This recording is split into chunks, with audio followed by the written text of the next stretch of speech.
Comment tu peux servir Dieu et toi-même tu sais que tu es dans l'homosexualité? Comment tu peux servir Dieu alors que tu es dans l'ivrognerie? Comment? Et tu continues et tu prêches, Jésus revient bientôt.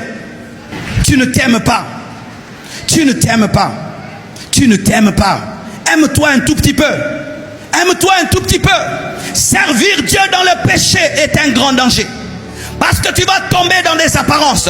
Tout le monde présume que tu es saint. Comme tu sers Dieu, comme tu fais ceci, comme tu fais cela, alors que tu es un tombeau blanchi.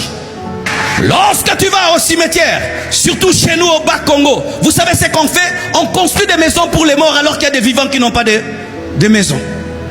Vous pouvez trouver toute une belle maison, mais pour un mort. Mais tu entres dans cette maison, tu trouves des os. C'est comme ta vie. Au dehors, tout est beau, tout est calme, mais à l'intérieur, c'est la pourriture. Apprenez à faire ceci dans vos vies, chers serviteurs. Lorsque tu sens que tu sers Dieu dans l'iniquité, arrête-toi, va en retraite, suspends-toi toi-même. Suspends-toi toi-même. Je bénis Dieu pour l'un de mes fils, mes frères. J'ai prêché, puis j'ai oublié. 2 semaines après, il vient me chercher. Il me dit, papa, je dois te dire la vérité et te révéler qui je suis vraiment. Je ne peux pas être hypocrite à côté de toi. C'est un frère à qui j'ai donné beaucoup de confiance, que j'aime beaucoup. Mais il m'a dit, pasteur, je suis tombé il y a autant d'années, 2 fois. Et il me dit combien de fois? Il ne dit pas seulement qu'il est tombé, même le nombre de fois. Et avec qui? Alors qu'à mes yeux, tout allait bien chez lui. À mes yeux, je sentais qu'il était sous l'onction.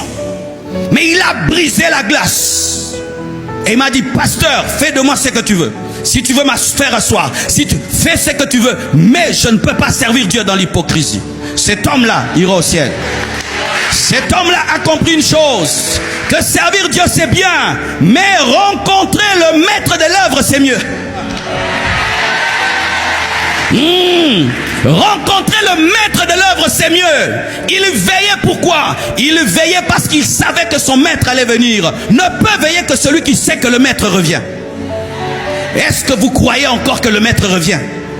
Est-ce que vous croyez toujours que le maître revient? Comment tu peux demeurer dans un péché d'un mois alors que tu sais que le maître revient? Comment tu peux demeurer dans l'adultère alors que tu sais que le maître revient? Je ne comprends pas ces serviteurs de Dieu qui ont des tiroirs et des tiroirettes et des tiroirs. Comment tu peux servir Dieu et toi-même tu sais que tu es dans l'homosexualité? Comment tu peux servir Dieu alors que tu es dans l'ivrognerie? Comment? Et tu continues et tu prêches, Jésus revient bientôt. Tu ne t'aimes pas. Tu ne t'aimes pas. Tu ne t'aimes pas. Aime-toi un tout petit peu.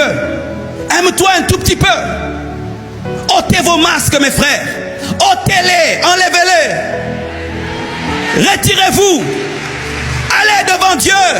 Dis-lui, Seigneur, change-moi. Change-moi. Mes frères, servir Dieu ne t'immunise pas de l'enfer. Au contraire, les serviteurs de Dieu seront au centre du feu, là où c'est bleu. Car la Bible dit, un pire châtiment. Donc, plus tu reçois, plus tu es au milieu du feu.